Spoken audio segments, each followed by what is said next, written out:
everybody, this is Joel Drucker. I'll let him take the bulk of his introduction, but I'm really excited for this one. He has a ton of experience covering the best players in the world. He's an author, writer, historian, really knows the tennis game inside and out from a journalistic standpoint as well as a playing standpoint. He's got a lot of playing experience as well. So, Joel, what would you like to add about you? I'll just say that I work a lot for Tennis Channel. I write a lot for tennis.com. I've been writing about the game for almost 40 years. Interviewed lots of players. Worked at tennis camps. A lot of my work, I've worked in television. I've written things. I've been around the game in all sorts of different ways. Lots of angles, lots of time with players and history, instruction, all sorts of things. So that's pretty much it as a start. So let's hear what you want to know. Tell me what you want to know, what you're curious about. Okay, I'll start while y'all are thinking of questions that you may have. I'll start off with a few that I've got. Joel and I talked about some of these things before, but yeah, if you have questions, chime in. We want to make sure that this is beneficial to all of you. We got a range of experience, even just in the few of you that are already on and on these teams. So we want to make sure that this is something that is going to benefit each of you. So Joel, to start off, I want to hear just some of your favorite players that you've covered or favorite moments that you've covered throughout your career. Favorite moments that I've covered. Wow, that's a lot. I've watched a lot of tennis, and one thing I've come to see, and this can all help. This is an interesting thing. It's one thing to watch a match in a living room with a bunch of people. It's another thing to watch a match when you're there, and then it's another thing to watch a match when you got to take notes on just about every point of what happens to eventually write about it. But I mean, there's so many. I mean, a few years ago, I was at the 2017 Australian Open when Roger Federer earned a great comeback win over Rafael Nadal.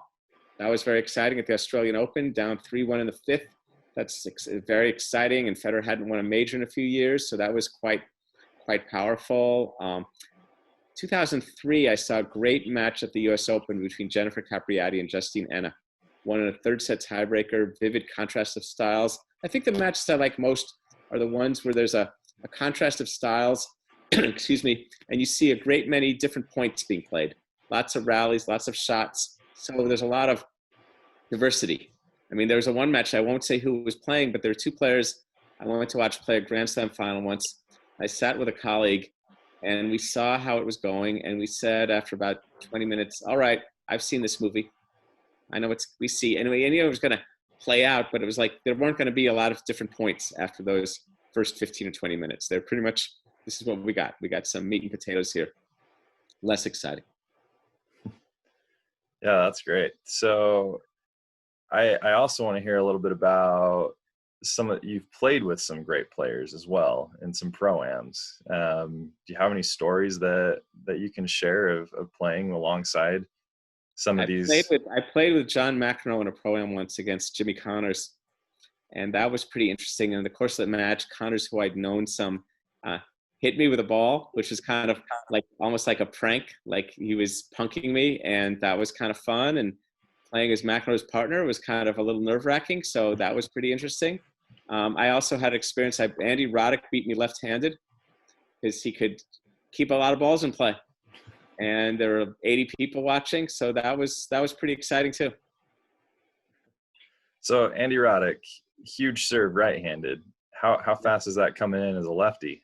As a lefty, all we did, he just got to feed a forehand. He didn't have a serving motion. He just okay. Forehand. And then the question was, did I have enough guts to really hit the ball or drive it? And the thing is, I couldn't make him run left-handed. I mean, you were talking about, let's see, when we did this the first time, he would have been about 23 years old. He's a world-class athlete who can cover the court pretty well. So it's not like he was slow. Yeah, I believe that. I think these two girls are eighth graders gonna be freshmen. So so back to John McEnroe, Okay. known for a little bit of fire.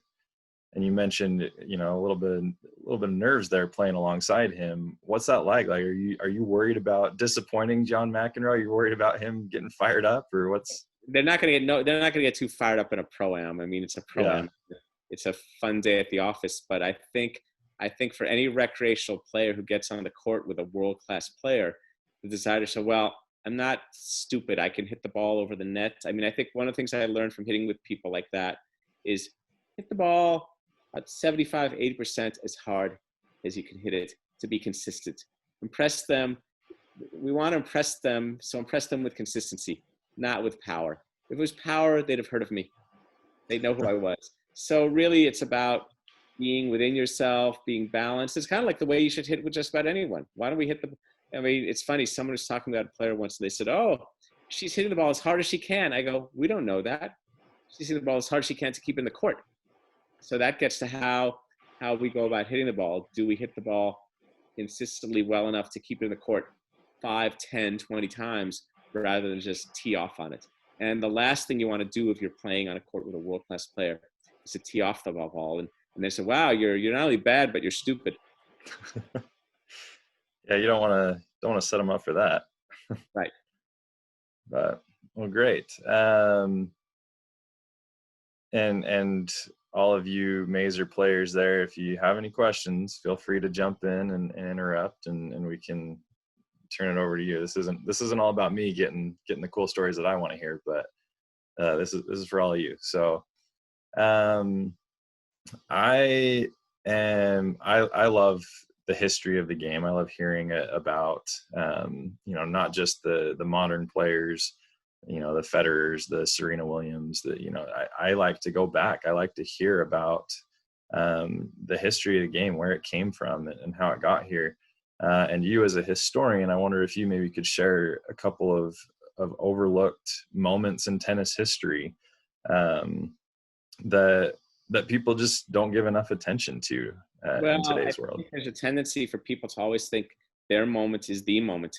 And there's only the way the game is played in a certain kind of way. And there's a lot of confusion about what constitutes classic strokes or old school tennis or things like that. And people will always say, wow, the way it's played today, it's all about a power game. People have been saying that for 70 years because every era is trying to hit the ball as hard as it can to keep it in the court. That's sports. Every track star is trying to run as fast as they can. Every baseball player is trying to pitch as fast as they can. So you may look back on some tapes and think, wow, they used to play more slowly. They were hitting as hard as they could then with the technique and equipment and fitness that they had. So the game has always been at a high pitch of speed and power. It just evolves and gets better and better. So I think that's overlooked. I think what else is, so the way, for what it's worth, the way the game is played now is very much the way the game was played 80 years ago. 80 years ago, there was a player named Don Budge who was very much almost like a Novak Djokovic Agassi. He had a big one-handed backhand, because that's how you're supposed to hit backhands then. And he was kind of like the wrecking crew. He hit the ball early and he hit it hard. And that's how people were playing. And then along came serve volley, and that was dominant for many years. And then things came back to more ground strokes. So it's interesting to see the cycles of the game and the way different styles evolve, and also different techniques, different parts of the world. I mean, does anyone know, for example, raise your hand if you've heard of the continental grip? Oh my gosh, I hope all of you raise your hands. Raise your hand if you, raise your hand if you've heard of the continental grip. Do it again. Okay. Bryn and Sam are off the hook. I haven't coached you yet. For those of you who've heard of it, do you know why it's called the continental grip? Does anybody know why it's called that? Does anyone have an idea of why it's called that? I'm not answering. Okay. It's called that because it originated on the continents of Europe because of the bounces of the court. That's how they hit the ball. Raise your hand if you've heard of the Western grip. Don't some of you even hit? Some of you even have the Western grip. Raise your hand if you've heard of the Eastern grip. Okay, let's go back to the Western grip. Raise your hand if you've heard of the Western grip. That's the grip that you see a lot of pros hit today. And that's the grip that generates a lot of topspin. And that grip originated in California on the West Coast. So there's neat things to understand about the history of the game and how these techniques, okay, raise your hand if you've heard of a kick serve. Have anyone heard of a kick serve? A kick serve is the type of serve that bounces high. For many years, that was called the American twist serve because a lot of it originated in America. So that stuff is kind of fun to understand, and where these things come from and where and why certain players learn to do these things. The world used to be a lot bigger. People didn't have internet clips to watch things. So certain people learned to play in one part of the world one way, and they learned to play in another part of the world another way. So I talked to a player who won Wimbledon, and she told me it didn't until she was 12 years old when she saw a topspin backhand for the first time, where she was everyone hitting slice backhands. So anyway, that stuff is fun to understand. Yeah, that's really interesting. I did not know the history of the names of the grips there. That's really interesting to hear. A couple of things that you mentioned that I have questions on. Why do you think the game's kind of cyclical? Like, why do you think we're no longer serve and volley? We're back to baseline. Will we go back to serve and volley at some point? I think it changed. Well, I think a big thing that changed it used to be when players were young, they had a one-handed forehand and a one-handed backhand. And then for many years, they would learn to volley because volleying was a more aggressive way of playing. Ground strokes became a lot more prevalent starting in a little bit in the 70s and then more into the 80s and beyond. And I think it's easier to play that way proficiently instantly. It's easy to be 10, 11, 12 years old and play kind of like Halep right away. You got your forehand, you got your two-handed backhand, and presto, you're a pretty steady baseliner. However, learning broader tools such as coming to net, there's more of a learning curve with that because this is what happens a lot. I hear a lot. When a player is 8 or 9, they're taking group lessons and they sure like volleying. They're having fun. They come to net. It's pretty good. Then they start playing more serious tennis. They start competing and they enter what I call the outcome world of results and tournaments and matches. Now they got to win. And to come to net there, when you're 11 years old and coming to net, you're going to get lobbed in about 2 seconds. And once you get lobbed, it's like, well, you might not have an overhead. So the net becomes prohibitive and people learn to pretty much hunker down and play like Halep. And they don't, and they're playing versus some pretty good ground strokes. When in the one-handed era, the ground strokes weren't as good. So if you came to net, even when you were 12, and the courts were faster also, you would get more reinforcements. It would be more productive. Now it's a lot harder to come to net. So you play someone, you're 12, you play another 12-year-old, they had a topspin lob over you, and you stop coming to net. And then people in doubles, I bet, does anyone serve and volley in doubles?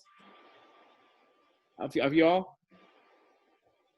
I'm going to be 60 next month. And I could tell you on one hand, the number of times I've never served and volleyed in doubles. But I learned to play in a different era than you. You serve and volley in doubles. Yep. Yeah, and okay. singles. Okay. Me too. Anyway. So Megan and Claire you two do serve and volley occasionally. So we do get, yeah, I know, it's not just every time. The game has evolved. It doesn't necessarily, it evolves upward. For example, the quality of ground strokes is so much better now. The quality of tennis is better now than it was 30 years ago. The overall way the game is played, the way the ball is hit, it's tremendous. So these are just stylistic things. But I think there's an upside for a player to learn all these skills. I was talking with a parent recently, and we were talking about how this parent's child doesn't come to net much. And the parents said to me, well, this is the way the game is played today. People play the game today from the baseline. I go, why do you want to learn the game of today? Why don't you learn the game of tomorrow so you can beat the game of today? That's how you win. That's where the great innovators come from. That's where guys like Nadal and Federer and Serena Williams, where they come from, is they're looking at how do I want to play tomorrow so I can beat today? I like that. I like that thought a lot. The other thing that you hit on when you were talking was kind of this notion of being overlooked, and we talked about that a little bit on the phone earlier this week. To give you some background on Mazer tennis, until the girls this fall, Mazer tennis had never had a winning season in school history, and the girls changed that. They went 8-3, had a phenomenal year. And a lot of that, I think, came as a result of that team being overlooked by the competition. Like, oh, we're playing Mazer this week. They're, easy win coming right up. Underestimated. Yeah. And so we caught a lot of people off guard, and that's going to change this upcoming season. We're not going to be overlooked. We're not going to be underestimated anymore. But I wonder if you could share just some of your experience of being overlooked and how you handle that. Well, that's funny you mentioned that, because overlooked or underestimated. I mean, because people take you lightly. Yeah, it's funny. I'm the crafty left-hander who you don't like to play, and I lose the warm-up, and I almost enjoy not looking too intimidating when I'm warming up to hit. And then, but I think as a player, so you're talking as a player, but you're talking as a player. I think, good, go be underestimated. Let the opponent do that. But the lesson for us all, I think, is never underestimate your opponent. That's the most important thing. Always think that your opponent is really good, has a lot to bring. You're going to have to work hard. But you know what? Well, we all have. We've all had times where we've seen the person play in the previous rounds, warmed up with them, and think, oh, they're not going to hurt me too much. The next thing you know, you've won 4. What happened? Why am I losing? So the better thing to do is to estimate your opponent, regard them as really good, and more importantly, think, I need to bring all of my game to this. There are no freebies for me here. It's not going to be easy. I just was thinking about this today, about how sometimes when I've gone to tournaments, I've watched what appear to be routine matches, and you look back at the score, you see some player won 6-2, 6-3. But we all know when two players, even if it's number 3 playing 57, these are world-class players, and a match has to be won toothpick by toothpick, point by point. So there's no, the scoring system makes it hard. You can't get off to too big a lead in tennis. You can, but the scoring, it keeps you, you lose a first. I think sometimes winning a first set 6-0 is dangerous, because then you can get complacent. It's almost better to win a first set 6-3, don't you think? 6-0, it's, oh my God, I lose the first game in the second set. They're already doing better. Yep, and we've had some experiences on both ends of that as a team. Whether it's winning the first set 6-0 and then struggling in the second and possibly even losing, or losing the first set 0-6 and then storming back to win the match. We've had some players on this call that have done both. Losing that first set 6-0 or 7-6, all it is one set. So that's where the game is so wild. Yep. Same difference. Once that set's over, there's no difference in the score. So right. I like that a lot.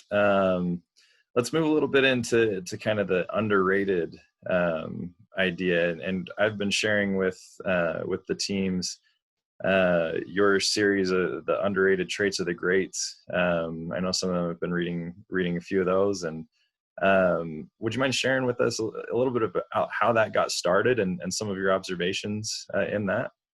I came up with a concept a while ago about how I think Roger Federer wins ugly. First of all, part of it is because, and I've read that book a million times, and Brad Gilbert is a friend of mine. I've interviewed him a number of times for years. That winning ugly is a little bit of a mixed message. It's called sports. It's not supposed to be pretty. It's supposed to be called sports. And you watch basketball, football, tennis. These are interactive things. These are not intended to be museum pieces that are beautiful. If that happens, that's great, but that's not really the point. So I started looking at Federer, and I thought, well, God, he hits the slice backhand sometimes. He mixes up his forehand. He doesn't hit that hard. He's chipping and charging. He's hitting drop shots. Wow, this is kind of a diverse range. He's not just playing with a sledgehammer, playing a little more with a scalpel. So I wrote that piece, and my editor thought it was fun, and maybe we should look at other underrated assets of players, or overlooked things that we don't associate with players. And for example, I wrote a piece about the great Chris Evert, and that she's more of an athlete than people think. There's just what we're trying to do in the piece is arrest people's assumptions about something and say, hey, what you think is something, maybe there's a broader way to look at it. Not just to be contrarian, but to also say, hey, think about things in a broader way and don't just fall into the trap of a lazy term. I mean, it's so funny. I won a match once. I'm 5'7". I won a match once, and the guy who was coaching me said, "Oh, that's a good win. He's a good athlete." And I go, "Why? Because he's tall? Being tall automatically makes someone a good athlete?" I mean, it's just all these little shorthands that people use to describe someone. That if they're, oh, you're tall, you must be a good athlete. Oh, you wear glasses. Oh, you must be a smart player because you wear glasses. I mean, all these little things that are just stereotypes, and they're shorthands, and they limit our thinking of a player. Just like the underestimating. You say, "Wow, that's kind of a ugly backhand," and you think, but then you can underestimate that. It's not about whether it's pretty, it's about whether it's effective. Wow, doesn't seem to be missing much on it. Oh, that's interesting. Yeah, that's great. It's interesting for me as you touch on certain points to look around at the different faces here, knowing these different players' playing styles and kind of seeing who's resonating with what. You know, when you mentioned yourself being a crafty left-hander, watching Trenton crack a little grin and starting on his head and Are you left-handed, Trenton? Is Trenton left-handed? Yep, he is. Good. Yeah, he's probably a good athlete because he's tall. Yeah. Well, he's closer to your height, actually. Oh, that's good. Good. Good. I hope. Do you have the can opener, Trenton? Do you have the wide serve of the ad court? Okay. All right. So what? Tell me what else. Let's see. I mean, I don't want to hijack this whole thing here. Does anybody here have any questions for Joel before I keep going? Yeah, I have one. Okay, so like obviously you've watched a lot of pro tennis. What's something that like you look out for as you watch them, or like something that you've noticed? Just like what do you look for as you're watching the pro players? You mean when I'm writing my story, or is there just things that I think make them good, or what do you? Just like observations that you think makes them good, I guess. Yeah, I think what I like seeing is the focus. You see this body language, and the better the player, the more they remain positive. There's also a way that they manage the tempo. I mean, I was very impressed when I watched Sophia Kenin at the Australian Open. You watched her play. Did any of you watched her play this year? You watched. She managed the tempo. She plays like she's double parked. She is dictating the tempo, and of course, if I was coaching someone to play her, I would pick my strings. I would slow down, but she's very good at managing tempo, and you see the way players do that. So that's a certain thing they do, and then you see maybe do they make adjustments? Do they make tactical adjustments? Do they start hitting the ball different places or doing different things? But also, when you watch these pros, particularly up close, you just see how incredibly skilled they are. All of them are so good at hitting the ball well, hitting the ball deep, hitting the ball powerfully. And it's funny, one of the underrated assets I talked about was the Osaka's return, and how Naomi Osaka, she seems like she's going for it. She hits these big returns. But as I pointed out in the piece, if you practice something 50 times and you make it a lot, it's not going for it. It's not risky. It's just like a good basketball player. Steph Curry, he shoots a 32-footer. It seems like he's going for it. It's not, no, it's ownership. He owns it. And I think that's where people get confused about the pros. Their thing is reminding themselves to have the faith in what they own, but they are really, really good at hitting the ball. So those are some of the things. I mean, there are a lot of things in play.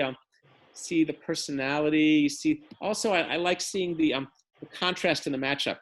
You know, the contrast in the styles. The one player has like one player is a little bit more like a fork where they're kind of stabbing, and the other player is more like a knife where they're kind of carving, and how those juxtapose with each other and how they mutually frustrate one another, or at least attempt to frustrate one another. And you referencing Naomi Osaka in response to a question from Mona probably just made her day. That's she's a big Naomi fan. She's a great player. She's a great player. I've watched her play a lot of times, and I think we're going to see her more. I mean, she can really And we all saw how she kind of burst on the scene. She's kind of been a supernova. Now, of course, it's interesting. The game, you talked about how you guys as a team were kind of underestimated. And now next year, you're not going to be underestimated. So you're going to go from what they call from being the hunter to the hunted. And that's happened. Look how quickly it happened to Osaka. It was less than 2 years ago that she was she won her first tournament. 2 years ago, she won her first tournament ever at Indian Wells. Then she was the US Open. So she's the hunter and she wins the Australian. And then this year at the Australian Open, she's the hunted and she loses to Coco Gauff. She's suddenly become, wait a second, 1 minute she was like the young player. Now she's the more mature player, the more experienced player. It goes so fast. Go ahead. With that, what advice do you have for players as they transition from being the hunter to the hunted? I think you got to figure those things. They're all part of what you should enjoy. It's like the way people talk about pressure. Oh yeah, the pressure's on them, the pressure's on me. Well, all those things, and even the terms people like myself use are illusions. They don't mean anything.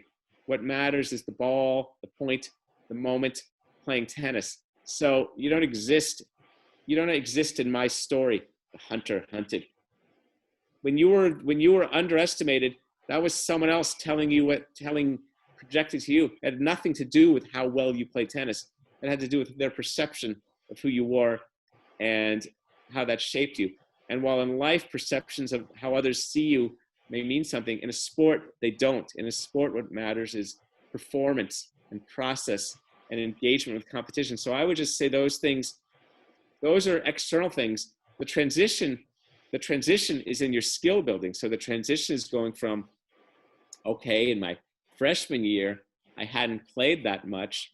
And so maybe what I wanted to do is be steady and show the coach and my teammates that I could keep the ball in the play. Oh, I showed that pretty well. So maybe now I need to dimensionalize my game and I need to learn to volley more, or add in a drop shot, or improve my serve. So the real thing to keep in mind is your path and your story rather than what other people say to you. So for example, like my friend who thought the tall guy was the athlete, it's like, I want to say, don't tell me who an athlete is. That's for me to decide. I'll set my path. I'll define myself of what I'm going to be and what kind of player I am. So I think as you transition, you have to be aware of those kinds of things yourself. Thank you. I personally, I like the idea of tall players being athletic. So, I don't get called athletic once they see me try and run. It's the height's the only thing I got going for me over here. Well, that's a part of it. Right. See, I think what I wanted to accomplish in this underrated, overlooked assets thing was really let's look at some things with nuance.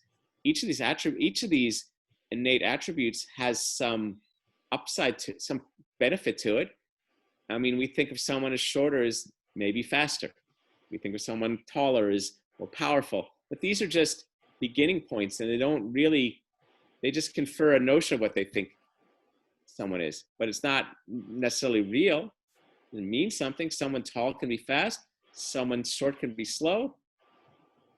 And hit hard, and yeah, all sorts of things. I like that. Well, the game. This is the other thing. For example, I know someone who told me once she needed to spend some more time in the weight room to get stronger, so she could hit the ball better. I said, this isn't a game of strength.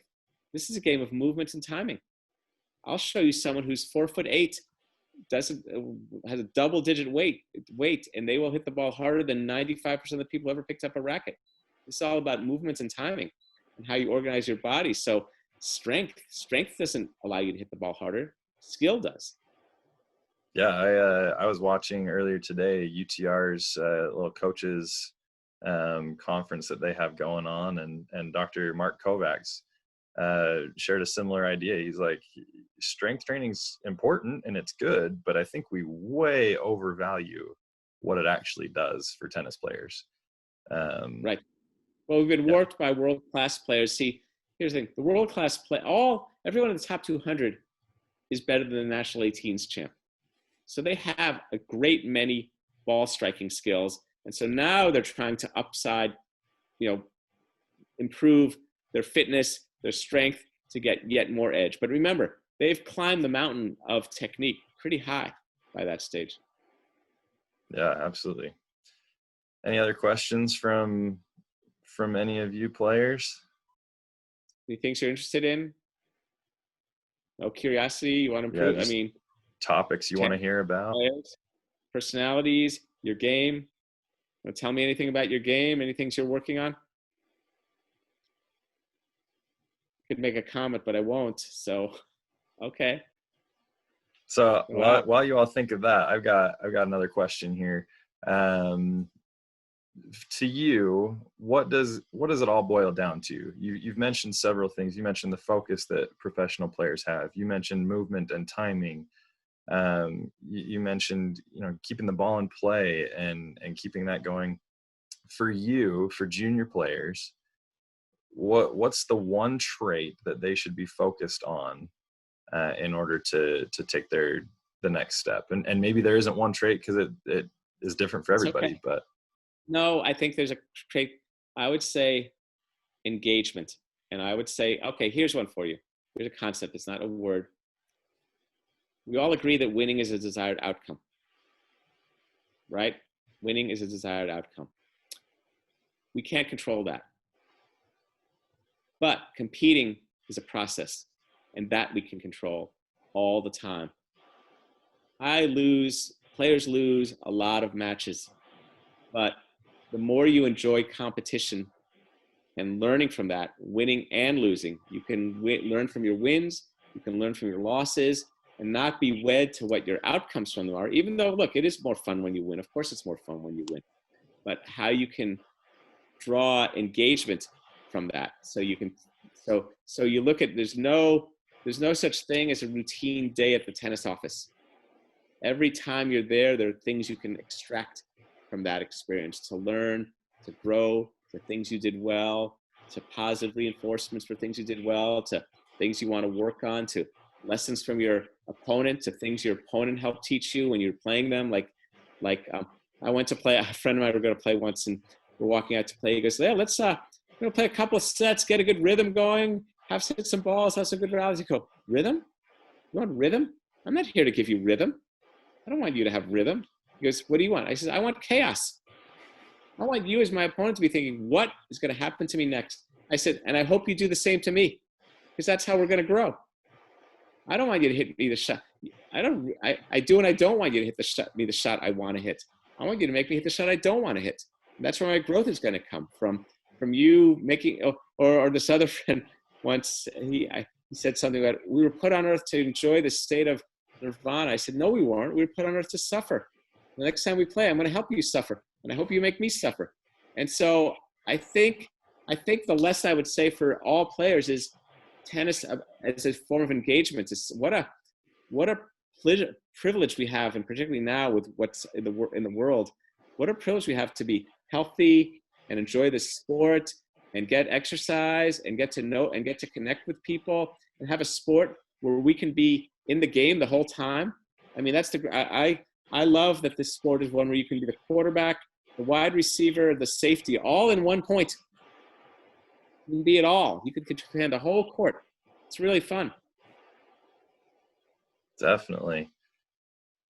All right, what do y'all have for Joel? What's something that you're working on right now? Maybe Joel's got some good insight for you.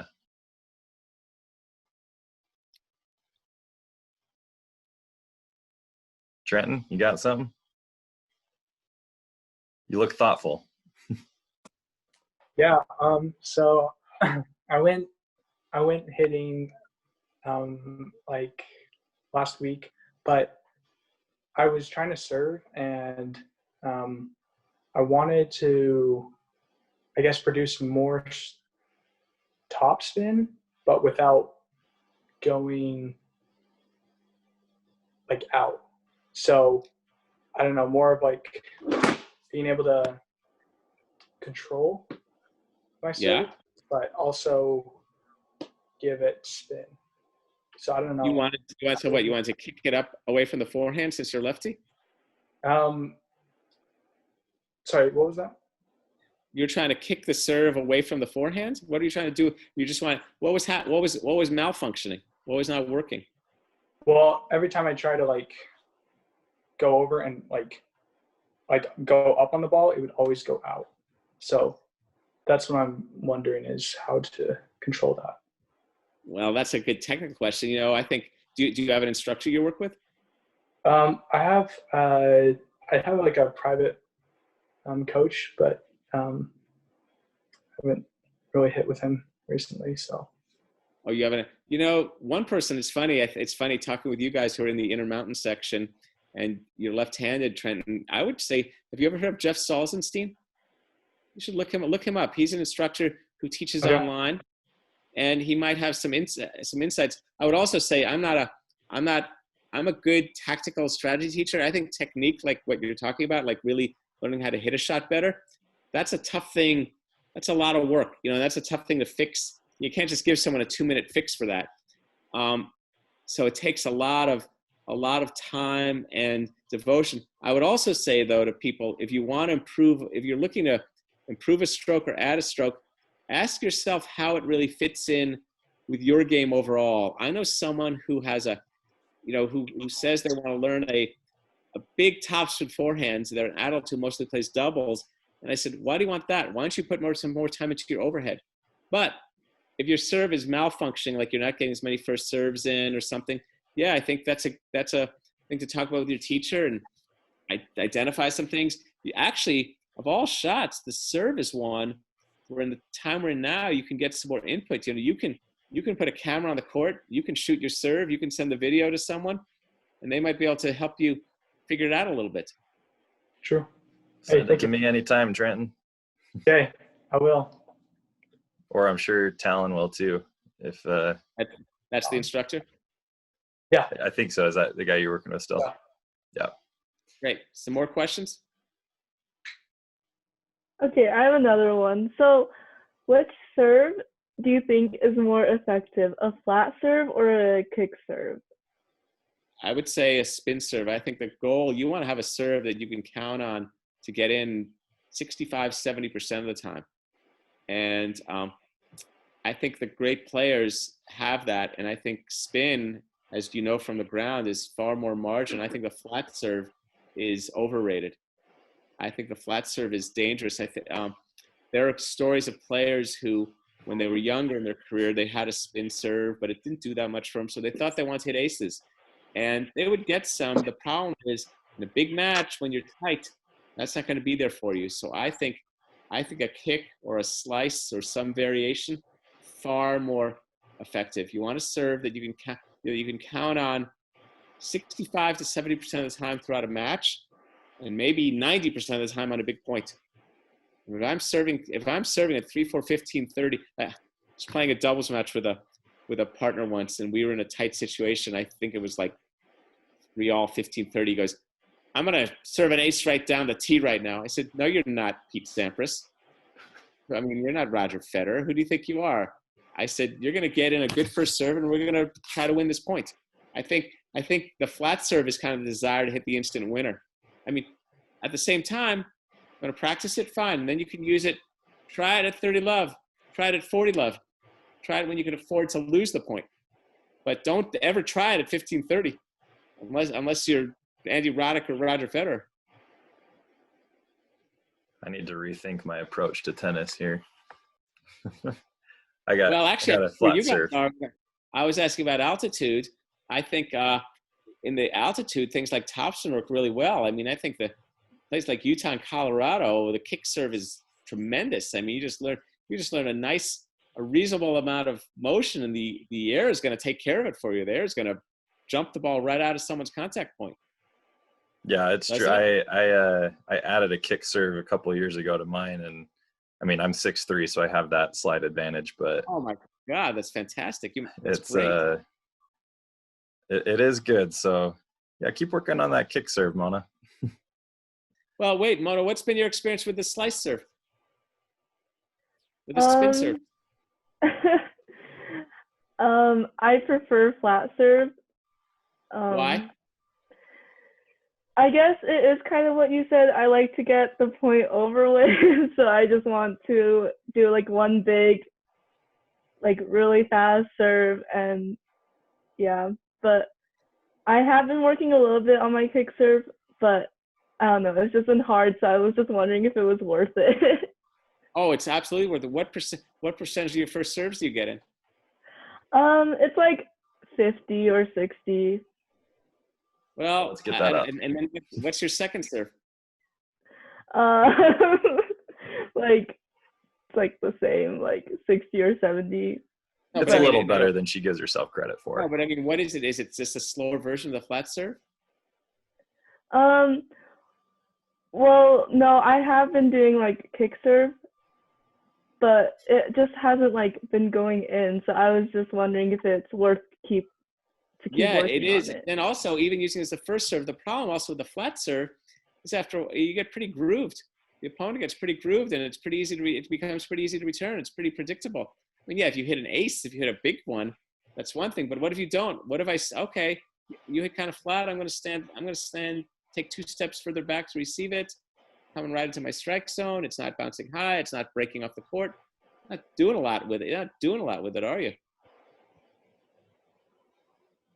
It's true. Yeah, that makes sense. So I have a question. Like you mentioned playing doubles, you know, your partner wanted to go for the big ace, and you said, no, get it in play. And I think that's kind of a huge thing in doubles, especially, is get your serve in play. So I want to kind of transition, because we have a lot of doubles players on this call, in particular, Megan and Claire. What advice do you have for doubles players in particular? Hit down the middle more. Hit down the middle more. Don't try to hit winners.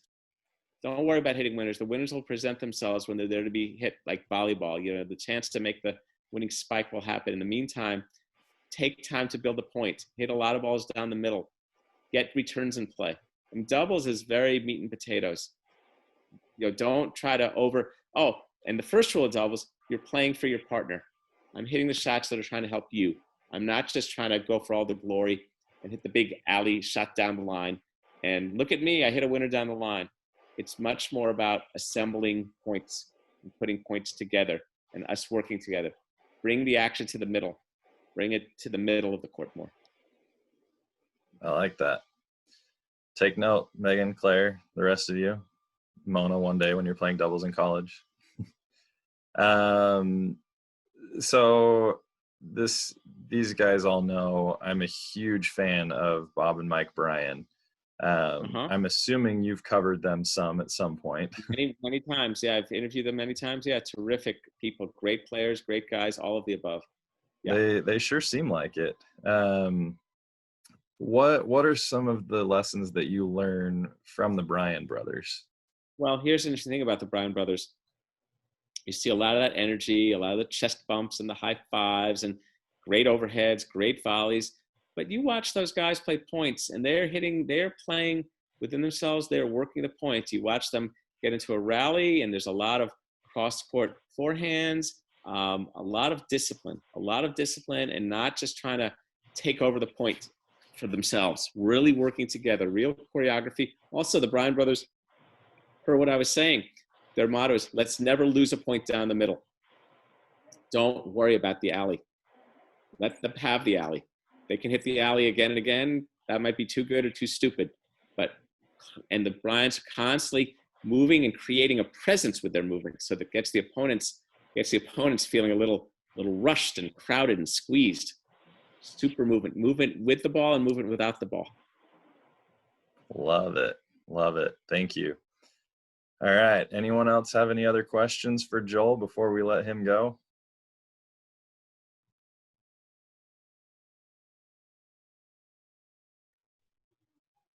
Okay, Joel, thank you. Thank you. Thanks, Tim. Thanks for having me. Thank you all for having me. Thanks.